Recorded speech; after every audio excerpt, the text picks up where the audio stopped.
Welcome back to my channel once again. Trouser के तमाम मसाइल के हल और तफसीली कटिंग पर मैं ऑलरेडी वीडियो बना चुकी हूँ। पांचे से सिलाई ऊपर को क्यों उठती है, यहाँ से घुटने क्यों निकलते हैं, पहना हुआ ट्राउज़र बहुत बेढंगा लगता है, प्रॉपर शेप नहीं आती। अक्सर क्या होता है जी, आसन से ट्राउज़र फट जाता है, आसन को खींच पड़ती। ट्राउज़र कटिंग कर रही हूँ मैं, जिसकी मेजरमेंट मैं ऑलरेडी कर चुकी हुई हूँ। इसकी मेजरमेंट किस तरह से करते हैं आप मेरी पहले वाली वीडियो में देख सकते हैं। हर साइज़ की मेजरमेंट का तरीका जो है मैंने उसमें बताया है। इसको मैं कटिंग करने से पहले मेजरमेंट करने का मकसद ये था कि मैं आप लोगों के साथ एक बात क्लियर करूँ। बहुत से मैसेजेस मुझे आए उस वीडियो को देख के कि ये तो शलवार की कटिंग है, आपने ये तो ट्राउज़र ऐसे नहीं होता, ट्राउज़र के साइड पे सिलाई आती है। देखिए, जो सिंपल ट्राउज़र होता है ना, उसके साइड पर सिलाई नहीं आती, ठीक है। जो पेंट ट्राउज़र होता है उसके साइड पर सिलाई आती है। और इसको जो लोग शलवार कह रहे हैं उनको यहाँ से पता चल जाना चाहिए कि शलवार की जो कटिंग होती है वो ऊपर से ट्राउज़र के तरह नहीं होती। और कुछ लोग जो होते हैं ना, वो पेंट ट्राउज़र नहीं पहनते, उनको इरिटेशन होती है बिल्कुल टांगों के साथ चिपके हुए ट्राउज़र से। वो कहते हैं कि थोड़ा लूज भी हो और लुक भी ट्राउज़र की आ जाए। तो ये शेप के ट्राउज़र वो पहन सकते हैं, बिल्कुल कंफर्टेबल रहते हैं। और यहाँ से मैंने उनको बड़ी और छोटी कटिंग एक्सप्लेन की थी। पांचा ऊपर क्यों उठता है, आसन क्यों फटती है, यहाँ से खिंचाव क्यों आता है, ये सारी चीज़ें मैंने उस वीडियो में एक्सप्लेन की हुई हैं। जिन लोगों ने नहीं देखी वो जाके उस वीडियो को वॉच करें। और ये वीडियो बहुत रिक्वेस्ट के बाद मैं बना रही हूँ जी, इसकी आप हमें स्टिचिंग भी बताएं। अपने आप को इसकी मेजरमेंट का थोड़ा सा बता दूँ। ये देखें जी, इसका पांचा जो है यहाँ से लेंथ शुरू हो रही है हमारी यहाँ तक, ठीक है। 36 इसकी मैंने लेंथ ली है। मैं आपको दोबारा से मेजर करके बता देती हूँ। ये देखें जी, 36 इंचेस इसकी मैंने लेंथ ली है। 3.25 इंच जो है वो नीचे फोल्डिंग के लिए छोड़ा है। और पांचा जो है हमारा वो है 7.5 इंच। यहाँ से जो मैंने खुलाई ली है इसकी वो 16 है। और ये चीज़ जो है इसकी वो 13 है, ठीक है। आसन की इसकी लेंथ जो मैंने ली है फ्रंट की वो है 11, ठीक है, 11 है। तो जब हमने इसको इस तरह से ये देखें मेजर करेंगे, 11 ली है तो ये 13 हो जाएगी, ठीक है। ये फ्रंट के लिए आसन इनफ है। अब मैं ये चीज़ बताऊँ, एक क्वेश्चन मुझे आया था कि आप कहती हैं कि ये चीज़ लंबी रखें तो पांचा ऊपर को नहीं उठेगा। तो बिल्कुल दुरुस्त बात है कि इस चीज़ को जितना हम लेंथ में रखेंगे उतना ही हमारा जो पांचा है वो यहाँ से ऊपर नहीं उठेगा। एक इसका रीज़न ये भी होता है कि इस चीज़ को हम छोटा करते हैं, आसन बड़ा करते हैं, तो यहाँ से खींच पड़ के पांचा जो है वो ऊपर उठता है, ठीक है। तो उनका कहना ये था कि अगर हम इस चीज़ को लंबा रखते हैं तो हमारी आसन छोटी हो जाती है, अगर हम आसन लंबी रखते हैं तो ये चीज़ छोटी हो जाती है। तो हम क्या करें? तो उसके लिए आपने क्या करना है, यहाँ देखिए आपकी मेजरमेंट लेंथ की जो है वो पूरी आ रही है।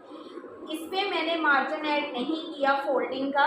यहाँ से मैं 1/2 इंच छोड़ूंगी जो सिलाई में आएगा, क्योंकि इसका जो नेफा है वो मैं आपको बनाना सिखाऊंगी अभी कि उसको हमने किस तरह से बनाना है, ठीक है। तो ये हमने अपने आसन की लेंथ कैसे बढ़ानी है।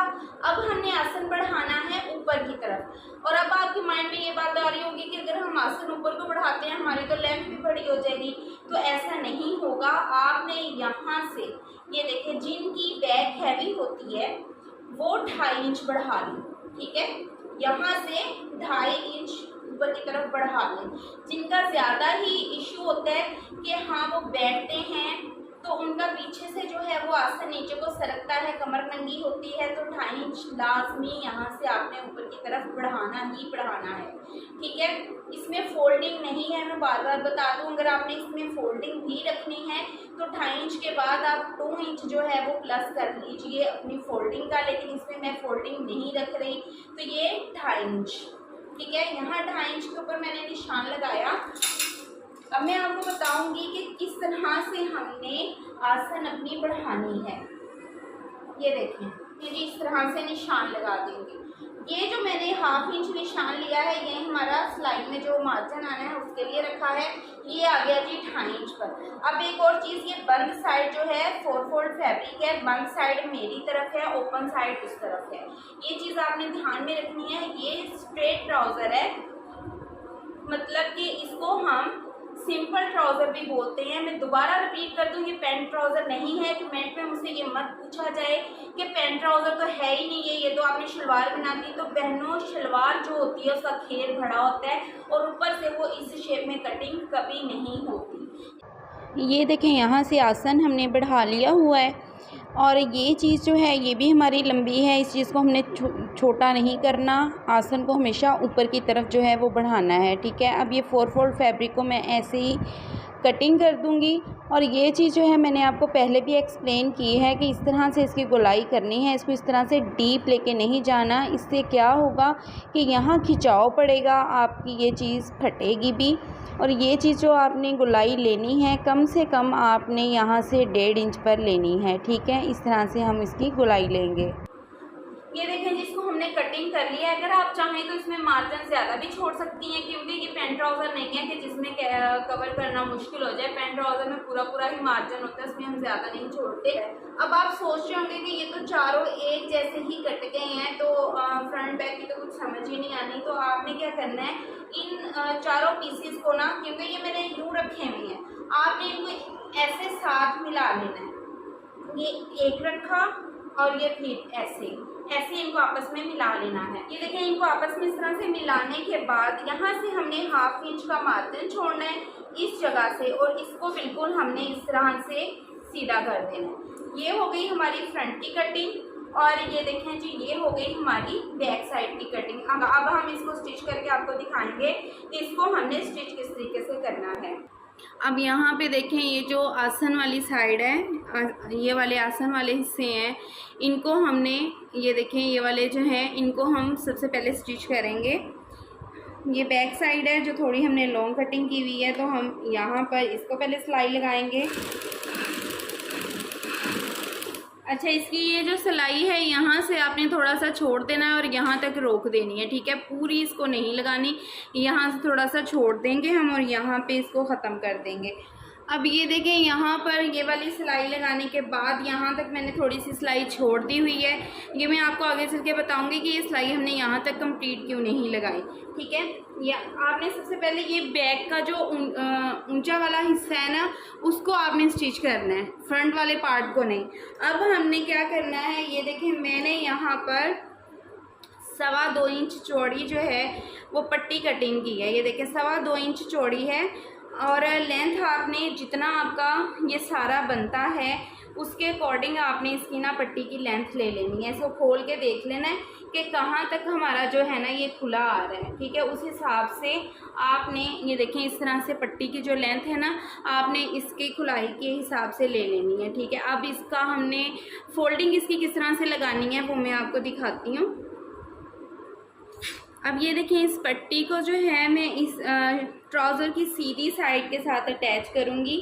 इस तरह से सारे घेर के साथ हमने इसको अटैच कर लेना है। ठीक है, जब तक मैं इस पट्टी को अटैच कर रही हूँ, अगर आप मेरे चैनल पर न्यू हैं तो काइंडली चैनल को सब्सक्राइब कर लें, बेल आइकन प्रेस करके नोटिफिकेशंस को ऑल पे सेलेक्ट कर लें, ताकि मेरी हर आने वाली वीडियो की नोटिफिकेशन जो है वो सबसे पहले आपको मिले।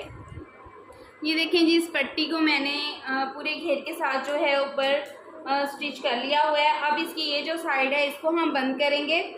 ये वाली साइड को, ये जो सिलाइयाँ हैं आपने दोनों साइड के ऊपर की तरफ रखनी है, ऐसे नीचे को नहीं करनी। ठीक है, इसको हम ऐसे ऊपर की तरफ रखेंगे और जैसे हमने बैक वाली साइड से यहाँ से थोड़ी सी सिलाई छोड़ दी थी, बिल्कुल इसी तरह यहाँ पूरी सिलाई हम बंद कर देंगे और यहाँ से थोड़ी सी सिलाई जो है वो हम छोड़ देंगे।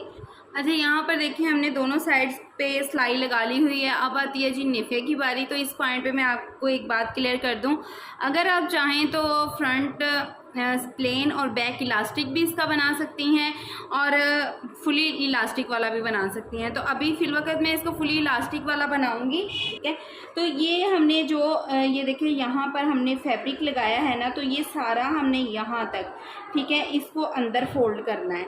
अब आपने फोल्डिंग कितनी लेनी है उस चीज़ को आपने यहाँ ध्यान से समझना है। जो इलास्टिक आप यूज़ करती हैं ना, उसको आपने इस तरह से रख लेना है। ठीक है, उसको रखने के बाद आपने ये देखें चौक के साथ निशान लगा लेना है। और ये देखें जी, फैब्रिक की हमने लेनी है फोल्डिंग। वो हमने कितनी लेनी है, बस एक पॉइंट जो है ना इलास्टिक से बाहर की तरफ, तो आपने ये देखिए इस तरह से सिंपली जैसे हम शलवार का नेफा फोल्ड करते हैं ना, ऐसे ही आपने करना है। ये देखिए यहाँ पर हमारी इलास्टिक की मेजरमेंट आई है और एक जो है ना मैंने पॉइंट छोड़ा है। अभी यहाँ से मैं सिलाई लगाना शुरू करूँगी। पूरा अपना जो नेफा है ना उसको मैंने स्टिच कर लेना है, लेकिन आपने ये चीज़ ध्यान में रखनी है कि आपका जो फैब्रिक है ना वो इक्वल आए। ये ना हो कि कहीं से कम ले रहे हैं आप, कहीं से ज़्यादा आ रहा है, तो इन चीज़ों को आपने माइंड में रखना है। यहाँ आके आपने ना थोड़ा सा यहाँ से गैप छोड़ देना है। ये देखें जी, नेफा हमने अलग से फैब्रिक अटैच करके फोल्ड कर लिया हुआ है और इलास्टिक जो मैंने लिया है इस साइज़ के लिए उसकी मैं आपको लेंथ भी बता देती हूँ। ये देखें 28 इंचेस, ठीक है। आप अपने ट्राउज़र के अकॉर्डिंग लेंथ ले लें, जितना आपकी कमर का है साइज़ अपने ट्राउज़र के अकॉर्डिंग लेंथ लें। और सिंपल ये देखें जिसके साथ हम अपनी शलवार में ज़ारबन डालते हैं ना, आपने उसको लेना है इस तरह से, इलास्टिक डाल लेना है इसके अंदर। और जिन लड़कियों को मसला होता है ना कि इलास्टिक जब वो डाल रही होती हैं तो यहाँ से इलास्टिक फिसल के निकल जाता है, तो आप यहाँ पे एक रफ स्टिच लगा लें, ठीक है। इस तरह से एक रफ स्टिच लगा लें। उससे क्या होगा कि जब आप इस तरह से इलास्टिक खींच कर डालेंगी ना तो ये चीज़ बाहर नहीं आएगी। ये देखें इलास्टिक को हमने निकाल लिया हुआ है। अब हमने क्या करना है, इस साइड को इस साइड के ऐसे ऊपर रखेंगे, क्योंकि हमने अपने साइज से 1 इंच जो है इसको ज़्यादा कटिंग किया था ताकि ये एक दूसरे के ऊपर इस तरह से आ जाए, ठीक है। अब यहाँ पर हम इसको इस तरह से सिलाई लगा के लॉक कर लेंगे। ये देखें जी, इस तरह से मैंने इसको सिलाई लगा के लॉक कर लिया। अब इसको मैं खींच के दिखाऊंगी, ये बिल्कुल भी एक दूसरे से नहीं हटेगा। अब यहाँ देखें, ये जो हमने थोड़ी सी जगह ओपन छोड़ी हुई थी इलास्टिक गुजारने के लिए, उसको हम बंद कर देंगे।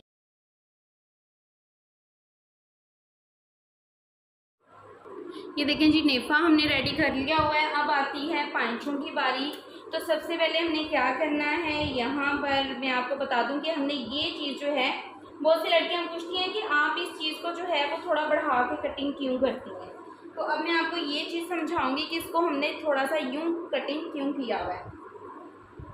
ये देखें, ये देखें इस तरह से जब हम इसको फोल्ड करेंगे ना, ये देखें ऐसे, तो ये बिल्कुल इस तरह से ये देखें बराबर आएगा। ना पांचा अब आप फोल्ड करना चाहें उतना कर सकती हैं। अच्छा, यहाँ पर 2 तरह से पांचे बनते हैं, ठीक है। एक तो ये हो गया कि हमने फोल्डिंग लगा ली और ये देखें इस तरह से हमने अब ये वाली सिलाई लगा लेनी है, ठीक है। एक तो इस तरह से बनते हैं, एक होता है जी गुम सिलाई वाला पांचा, जिसके ये सिलाई जो है यहाँ से गुम सिलाई बन जाती है। तो उसको आपने किस तरह से करना है, अब यहाँ पे इस पॉइंट को आपने गौर से समझना है। ये देखें जी, यहाँ से हो रहा है हमारा पांचा स्टार्ट, ऐसे फोल्ड करके आपने देखनी है कि ये चीज़ जो है हमारी, ये वाला पॉइंट जो है वो कहाँ पे आ रहा है, ठीक है। इसको इस तरह से बिल्कुल साथ मिला लेंगे, इस वाले हिस्से को इस तरह से बिल्कुल साथ मिला के रखना है आपने। और यहाँ पे आपने देखना है कि ये जो हमारी सिलाई है ना वो किस जगह पे आ रही है, तो आपने वहाँ पे चौक के साथ इस तरह से निशान लगा लेना है। ये देखिए जैसे मैंने यहाँ पे निशान लगा लिया, ठीक है। अब यहाँ से हमने क्या करना है कि इसको यहाँ से हमने फोल्डिंग जो है वो अपनी ऐसे ही रहने देनी। यहाँ से इस पॉइंट पे आएंगे, ये देखें यहाँ तक, जहाँ से हमारी सिलाई पांचा हमारा जितना हमें चाहिए वहाँ तक हम इस सिलाई को ऐसे ही लेके आएंगे और यहाँ से फिर हम इस तरह से घुमा लेंगे, ठीक है। और पूरी इस जगह पर हम अपनी सिलाई जो है वो कंप्लीट कर लेंगे। ये देखें जी, इसको ये हमारी लेंथ यहाँ तक कंप्लीट है और ये हमने जो सिलाई लगाई है ना, ये देखें ये सिलाई बिल्कुल इस वाली सिलाई के साथ मैच होनी चाहिए ये चीज़, ठीक है। क्योंकि ये बिल्कुल राउंड में इसके अब सिलाई लगेगी, तो हमने अब क्या करना है, इस फैब्रिक को इस तरह से अंदर को करेंगे और जहाँ से ये देखें ये चीज़ हमारी, ये देखें ऐसे पकड़ेंगे अपने पांचे को, ऐसे फोल्ड कर लेंगे, ठीक है। अब हम इसको इस तरह से आयरन कर लेंगे। ये देखें यहाँ से हमारी ये जो सिलाई है वो अंदर साइड चली गई है, यहाँ से ये देखिए ये गुम सिलाई हो गया पांचा हमारा, ठीक है। अब इसके ऊपर आप चाहें तो सिलाई लगा लें ऐसे गुलाई में, चाहें तो आप इसके ऊपर तुरपाई कर लें, वो आपकी अपनी मर्जी है। यहाँ से थोड़ा फासले पर क्यों छोड़ा था, ये जो सिलाइयाँ हैं हमने क्यों छोड़ी थी, इसलिए छोड़ी थी कि इसको ये वाली जो साइड है ना, ये हिस्सा हमने इस तरह गुलाई में स्टिच करना है। अब आपने इसको ऐसे ही पकड़ना है इस तरह से इस हिस्से को और ऐसे सिलाई लगा देनी है। लेकिन एक चीज़ आपने देखनी है कि ये जो फैब्रिक आ रहा है ना, इसको आपने इस तरह से सिलाई लगाते वक्त टर्न कर देना है, ये ऐसे ही सी नहीं देना, इसके साथ फिर खिंचाव आएगा। ये स्टिच होने के बाद हमारे ट्राउज़र की फाइनल लुक, और इस चीज़ को गुलाई में सीने का मकसद ये होता है कि जब भी हमारे इस जगह पर खिंचाव पड़े, ये देखिए मैं जितना भी जोर लगा के खींचूंगी ये कभी नहीं फटेगा, क्योंकि ये गुलाई में स्टिच हुआ हुआ है। और अगर ये इस रुख स्टिच हुआ होता तो यहाँ से फट जाना था, क्योंकि आप जितना मर्जी खिंचाओ डलेगा तो ये चीज़ नहीं फटेगी अगर आप इसको इस तरह से गोल स्टिच कर दोगे तो ये है जी हमारे ट्राउज़र की फाइनल लुक। और ट्राउज़र के जितने भी आपके मसाइल हैं, अगर आप उनको जानना चाहती हैं, उनका हल जानना चाहती हैं, तो आप मेरी पहले वाली वीडियो को वॉच करें। और ये थी जी स्टिचिंग मेरी बहुत सी बहनों की फरमाइश पर कि हमें स्टिच भी करके दिखाएं, और ये कैसे अलग से फैब्रिक यूज़ करके हमने मेखा बनाना है वो भी बताएं। तो ये देखें जी, एक सिंपल ट्राउज़र के ऊपर भी हम फ्रंट छोटी और बैक घड़ी वाला आसन जो है वो स्टिच कर सकते हैं।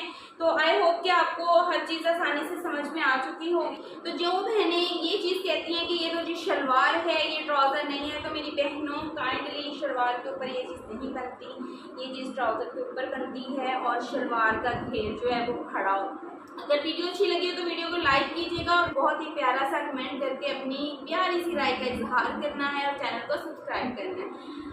मिलते हैं नेक्स्ट वीडियो में न्यू आइडियाज़ के साथ। तब तक अपना बहुत सारा ख्याल रखिएगा, दुआ में याद रखिएगा। अल्लाह हाफिज़।